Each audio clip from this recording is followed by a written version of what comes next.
Butch Blues, Chapter 2, Part 2. I am sick of people asking me if she's a boy or a girl. I ever heard my mother complain to my father. Everywhere I take her, people ask me. I was 10 years old. I was no longer a little kid, and I didn't have a sliver of cuteness to hide behind. The world's patience with me was fraying, and that panicked me. When I was really small, I thought I'd do anything to change whatever was wrong with me. Now I didn't want to change. I just wanted people to stop being mad at me all the time. One day my parents took my sister and me shopping downtown. As we drove down Allen Street, I noticed a grown-up whose sex I could not figure out. "Mom, is that a he/she?" I asked out loud. My parents exchanged amused glances and burst out laughing. My father stared at me in the rear view mirror. "Where did you hear that word?" I shrugged, not sure I'd ever really heard the word before it had escaped from my mouth. "What's a he/she?" My sister demanded to know. I was interested in the answer too. "It's a weirdo," my father laughed, "like a beatnik." Rachel and I nodded without understanding. Suddenly a wave of foreboding swept over me. I felt nauseous and dizzy, but whatever it was that had triggered the fear, it was too scary to think about. The feeling ebbed as quickly as it had swelled. I gently pushed open the door to my parents' bedroom and looked around. I knew they were both at work, but entering their bedroom was forbidden, so I peeked around the room first just to make sure. I went directly to my father's closet door. His blue suit was there. That meant he must be wearing the gray one today. A blue suit and a gray suit. That's all any man needed, my father always said. His ties neatly hung on a rack. It took even more nerve to open my father's dresser drawer. His white shirts were folded and starched stiff as a board. Each one was wrapped around with tissue paper and banded like a gift. The moment I tore off the paper band, I knew I was in trouble. I had no hiding places for garbage that my mother wouldn't find right away, and I realized my father probably knew the precise number of shirts he owned. Even though all of them were white, he could probably tell exactly which one was missing, but it was too late. I stripped down to my cotton panties and a t-shirt and slid on his shirt. It was so starched that my 11-year-old fingers could hardly get the collar buttons. I pulled down a tie from the rack. For years I had watched my father deftly twist and flop his ties in a complicated series of moves, but I could not figure out the puzzle. I tied it into a clumsy knot. I climbed up on a footstool to lift the suit from the hanger. Its weight surprised me. It fell in a heap. I put on the suit coat and looked in the mirror. A sound came out of my throat, a sort of gasp. I liked the little girl looking back at me. Something was still missing, the ring. I opened my mother's jewelry box. The ring was huge. The silver and turquoise formed a dancing figure. I couldn't tell if the figure was a woman or a man. The ring no longer fit across 3 of my fingers. Now it fit snugly on 2. I stared in the big mirror over my mother's dresser, trying to see far into the future when the clothing would fit, to catch a glimpse of the woman I would become. I didn't look like any of the girls or women I'd seen in the Sears catalog. The catalog arrived as the seasons changed. I'd be the first in the house to go through it page by page. All the girls and women looked pretty much the same. So did all the boys and men. I couldn't find myself among the girls. I had never seen any adult woman who looked like I thought I would when I grew up. There was no woman on television like the small woman reflected in the mirror. None on the streets. I knew. I was always searching. For a moment in that mirror, I saw the woman I was growing back to be staring back at me. She looked scared and sad. I wondered if I was brave enough to grow up and be her. I never heard the bedroom door open. By the time I saw my parents, it was already too late. Each of them thought they were supposed to pick up my sister at the orthodontist, so they all got home unexpectedly early. My parents' expressions froze. I was so frightened, my face felt numb. Storm clouds were gathering on my horizon. My parents didn't talk about finding me in their bedroom with my father's clothes. I prayed I was off the hook, but one day shortly afterwards, my mother and father unexpectedly took me for a ride. They said they were bringing me to the hospital for a blood test. We rode up in an elevator to the floor where the test was supposed to be done. Two huge men in white uniforms took me off the elevator. My parents stayed on. When the men turned and locked the gate, then the men turned and locked the gate, barring the elevator. I reached for my parents, but they couldn't even look at me as the elevator door closed. Terror sit on my chest like an elephant. I could hardly breathe. A nurse explained the rules of my stay. I must get up in the morning and stay out on the ward all day. I must wear a dress, stay with my knees crossed, be polite, and smile when I was spoken to. I nodded as though I understood. I was still in shock. I was the only kid in the ward. They put me in a room with two women. One was a very old white woman who they kept tied to the bed. She came and called out the names of people who weren't there. The other white woman was younger. "I'm Paula," she said, extending her hand. "Nice to meet you." Her wrists were bandaged. She explained that her parents forbade her to ever see her boyfriend again because he was black. She slit her wrist in grief, so they put her in this place. We played ping pong together for the rest of the day. Paula taught me the words to "Are you lonesome tonight?" She laughed in Mafada as I dropped my voice low like Elvis. "Make trivets and moccasins," Paula advised me. "Make lots of them. The more the better. They like that." I didn't know what a trivet was. That night I had trouble sleeping. I heard men whispering and laughing as they came into my room. I wrapped the sheets tightly around my body and lay very still in silence. I heard the sound of a zipper opening. The smell of urine filled my nostrils. More laughter, and then the sounds of footsteps getting further and further away. My sheets were soaked. I was afraid I might be blamed and punished. Who had done this to me? And why? I had asked Paula in the morning. Nurses and orderlies came to our room when the light was still gray behind our windows. "Rise and shine," they shouted. The old woman began calling out names. Paula fought the orderlies, bit their hands. They cursed her, strapped her down, wheeled her out of the room. One nurse approached my bed. I could still smell the faint smell of urine on the sheets even after they dried. Would she take me away if they smelled it too? She studied a clipboard. "Goldberg, Jess."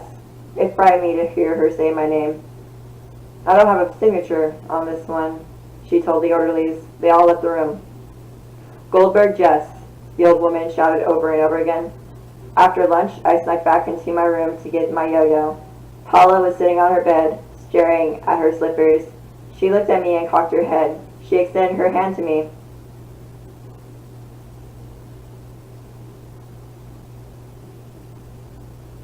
"I'm Paula. Nice to meet you." The nurse came to the room. "You," she said, pointing at me. I followed her back to the nurse's station. She held out 2 paper cups.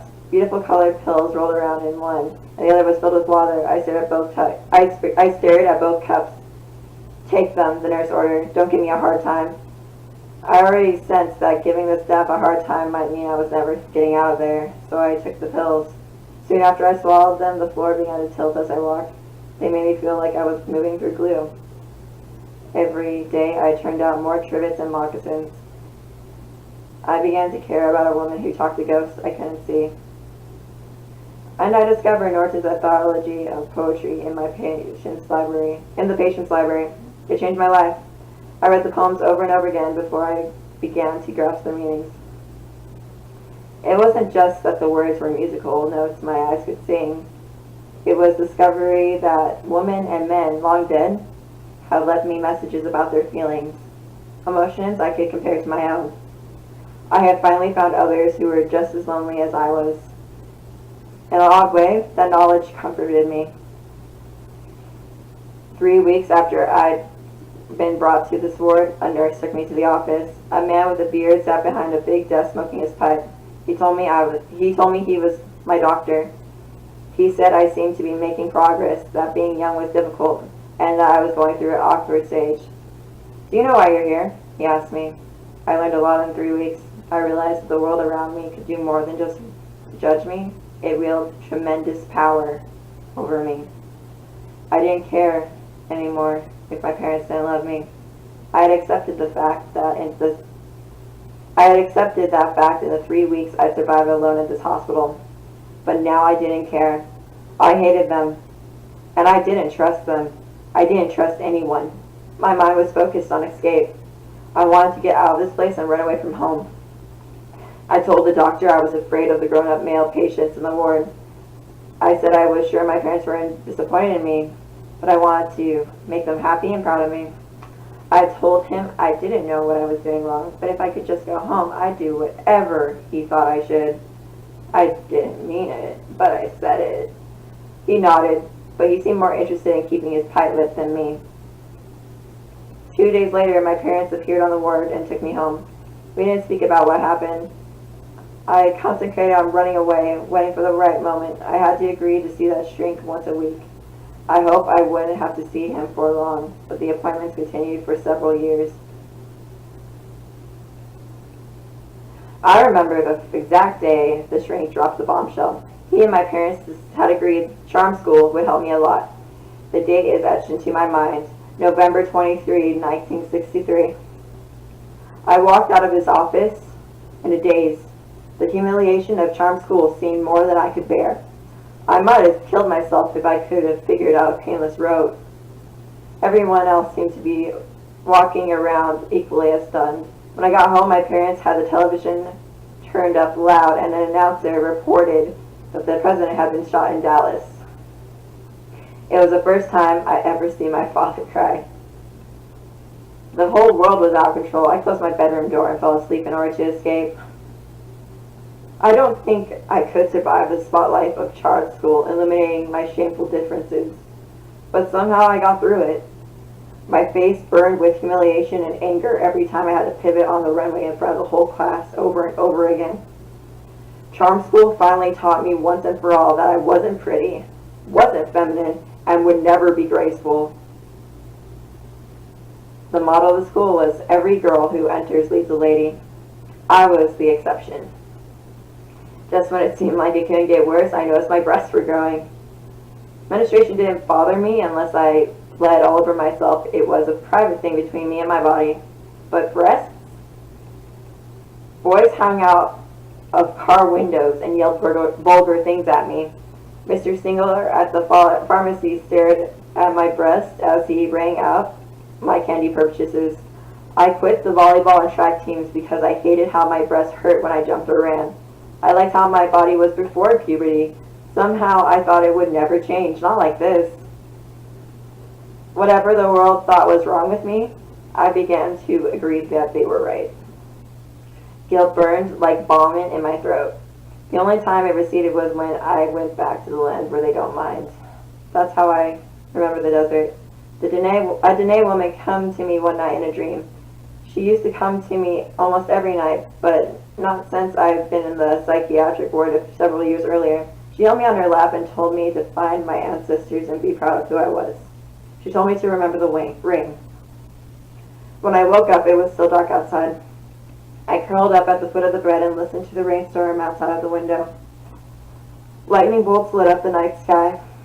I waited until my parents got dressed before I snuck into their bedroom and took the ring. During the day at school, I hid in the bathroom stall and looked at it, wondering about its power. When would it protect me? I figured it was like the Captain Midnight decoder ring. You had to figure out how it worked. That night at dinner, my mother laughed at me. "You were talking Martian in your sleep again last night when we went to bed." I slammed the fork down. "It's not Martian. Young lady," my father shouted, "you can go to your room." As I walked through the high school corridor, a group of girls squealed as I passed. Is it an animal, mineral, or vegetable? I didn't fit into any of their categories. I had a new secret, something so terrible I knew I could never tell anyone. I discovered it about myself during the Saturday matinee at the Colton Theater. One afternoon, I stayed in the bathroom at the theater for a long time. I wasn't ready to go home yet. When I came out, the adult movie was showing. I snuck in and watched. I melted as Sophia Loren moved her body against her leading man.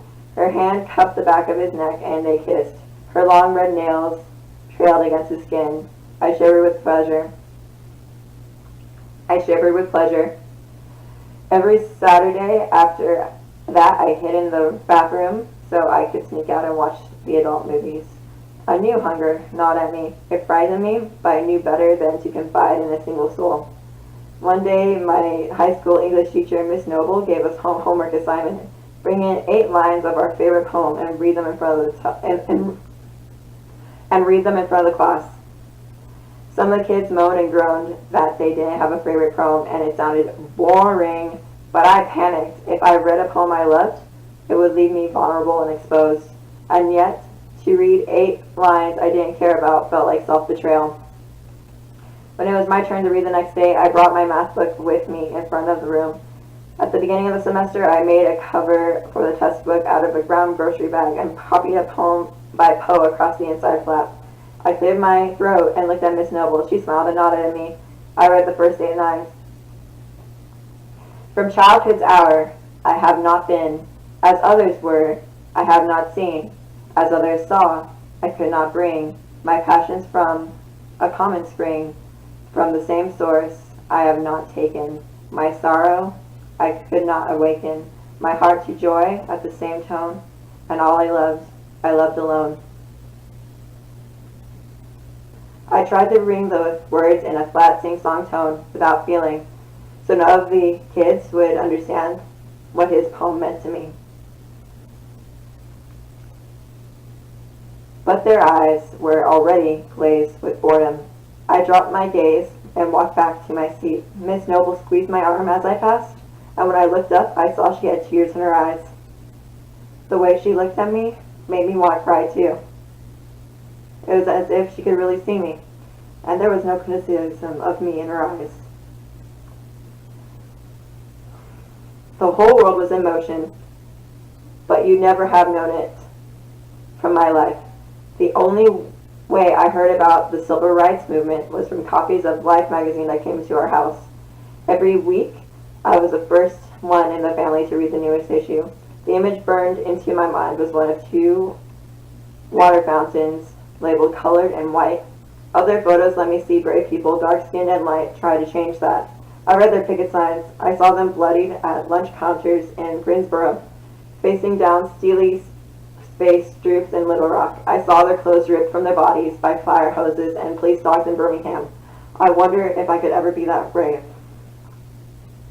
I saw a picture from Washington, D.C. of more people than I could have ever imagined coming together in one place. Martin Luther King told him about his dream. I wish I could be a part of it. I studied my parents' faces as they calmly read the same magazines. They never said a word about it. The world was turning upside down, and they quietly leafed through the pages as though they were skimming a Sears catalog. I wish I could go down south on a freedom ride, I said aloud one night at dinner. I watched my parents exchange a complex series of looks across the table. They continued to eat in silence. My father put down his fork. That has nothing to do with us. He firmly closed the subject. My mother looked back and forth from his face and mine. I could tell she wanted to avoid the impending explosion at any cost. She smiled. You know what, I can't figure it out. We all turned to look at her. You know that song by Peter, Paul, and Mary? The answer, my friend, is blowing in the wind. I nodded, eager to hear her question. I don't understand what a good blowing in the wind would do. Both my parents collapsed in guffaws.